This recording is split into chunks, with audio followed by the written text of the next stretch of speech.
Hi Capricorn, Rhonda here with your weekly reading. Sorry, I was just kind of like, I hit the button. I wasn't quite prepared. I was like still thinking about your cards here. Um, yeah, so yesterday I was doing readings and I ended up with a massive migraine and had to stop. And so I did not get to your reading yesterday, so I apologize. I'm here today though. And so let's go ahead and get started. So your first card is the Seven of Winter. And the Seven of Winter is about, hiding from the truth, right? And the way this plays out with the rest of your cards, I think this is in regards to relationship issues, whether that's significant other or someone else. I think that, you know, uh, or maybe not seeing things clearly is really part of that also, right? Either not hiding from the truth or not seeing clearly is really just about, how you're viewing your relationship right now. And the pendulum's in agreement with that. And so as a challenger with that, you did get the Lady of the Gift. And she was in the reverse position, which means she's a challenger, and she's asking you to look at withholding, right? Like, are you withholding attention? Are you withholding affection? Are you withholding your energies in your relationship, or is someone withholding from you? Right? That's the question she asks. And she also challenges you to look at giving and expecting something back, warning you that that's, when you give, it should be without any expectations, right? You just give out of love and kindness and compassion, and don't expect anything in return. And so she's warning you about that too, right? And so the next card you got was the Lovers. And the Lovers can mean that either if you're single, this is a sign that possibly you might have someone coming into your life. And if you are with someone, this could be that, you know, um, maybe you've been having a rocky place, like the first two cards are talking about, right? And that you're, but that things are going to get better. Or it could also mean making decisions that are heart based, like making a decision that's really emotionally impactful. But so making sure that that's a decision that comes from your heart, right? That heart space, because that's where the best decisions come from anyway. And with that, you got the ally of the web weaver. And the web weaver reminds us that everything we say, everything we do is all part of an intricate web, and everything is connected, right? And so the web weaver is asking you to look at the connections in your life and seeing that connectivity and how everything is related, right? And if you're in a relationship where you're, then this is about hope in a relationship, right? The hope of things improving and getting better, right? And so as you can see, this is kind of why I was like, I really think that Seven of Winter is about relationships, because it really is about, looking at the truth of a relationship and, what is the issues, if there's issues within the relationship, or maybe you've met someone and aren't quite sure if they're the one, maybe not really wanting to see if that's true or not, so there are a lot of different ways that this would play out for you, okay, depending on who you are and what your circumstances are. And then you got the Queen of Autumn, who's all about, that's also about meeting someone, right? And so, and the Lovers, it could just be, that you're meeting someone who is just not a relationship, maybe not a partnered relationship, you know what I mean? Like any kind of relationship.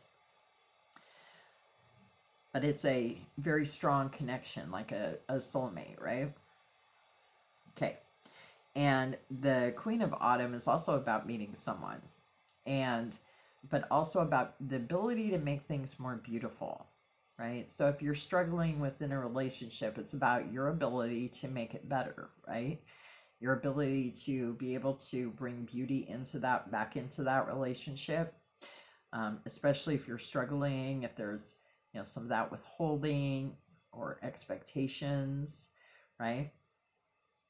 And with that, we got the map maker of destiny. And the map maker of destiny reminds us that, we're all born with our own map, right? And fate are those places that we have no control over. We are supposed to meet certain people, and we're supposed to experience certain things along our path as we go through life. Destiny is your reaction to it, how you handle those, right? And so when you think about meeting someone new, or as we've been talking about, or strengthening your relationship, you need to think about, the map maker of destiny. We're meant to experience certain things, and how we handle them is what shapes our destiny, right? So I think that's a great ally for you. The web weaver, I think they're all really good for you. And then for your healing with the fairies, you have inner child. If you're feeling neglected and unappreciated, the most likely reason is that you've been ignoring your inner child, or your inner child's needs, actually. Just as with any child, your inner child needs daily care and attention. This includes giving it consistently positive feedback. Take a moment to hug yourself right now and tell yourself mentally or aloud, I love you. You're a wonderful and a perfect child of God. Take some time today to play. Your playfulness could be as organized as going to an amusement park or a playground, or as spontaneous as telling silly jokes with a friend. Your new daily habit of taking care of the kid within helps you feel more youthful and vigorous, and will ultimately make you more productive. You'll be filled with fresh new ideas, and your friends will soon be telling you how young and refreshed you look. And I like that card for you, especially if you're feeling like there's that withholding, that can definitely speak to our inner child, right? Especially if we experience something similar as a child, right? So our inner child definitely needs to always know they're appreciated. And if there's withholding within a relationship, or if it's a new relationship, no matter how you dice it, how this plays out, is always being able to take care of that inner child within you, because it never goes away, right? You always have that inner child. And then back to that meeting someone, you got soulmate presence as your heart chakra card. There is a soulmate presence around you now, either in human or spirit form. You may have noticed more synchronicities recently, or you will begin to notice them soon. This presence is one that knows and loves you, and is coming forward to help you heal some part of a broken heart. Let the light of this presence move into the cracks and tender places in your heart that need mending. Your heart is ready to be whole once again. And chrysoprase is the crystal, and rose is the herb. And there's a lot of this meeting somebody new in your card. So, and again, it doesn't have to be a romantic relationship, right? But it is a soulmate connection. So, and then for your intention, you got compassionate love. I claim comfort, support, and emotional nourishment, for these are my divine birthrights.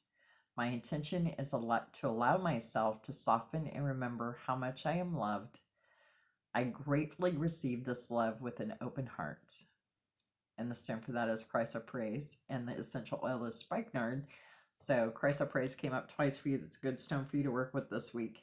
And when you think about withholding, and it could be from yourself too. I want to add, that was kind of said to me while I was reading that card, is to remind you about your own withholding, right? Are you withholding from yourself? You're withholding your own love, and that goes back to your inner child, right? Maybe who you're withholding from is you, right? So leave that possibility open too as you think about this and meditate on these words. So it could possibly be that, right? I think so. All right. Well, that's all I have for you guys this week. I hope you have a great rest of your week. Remember that I love you, and I'll see you next time.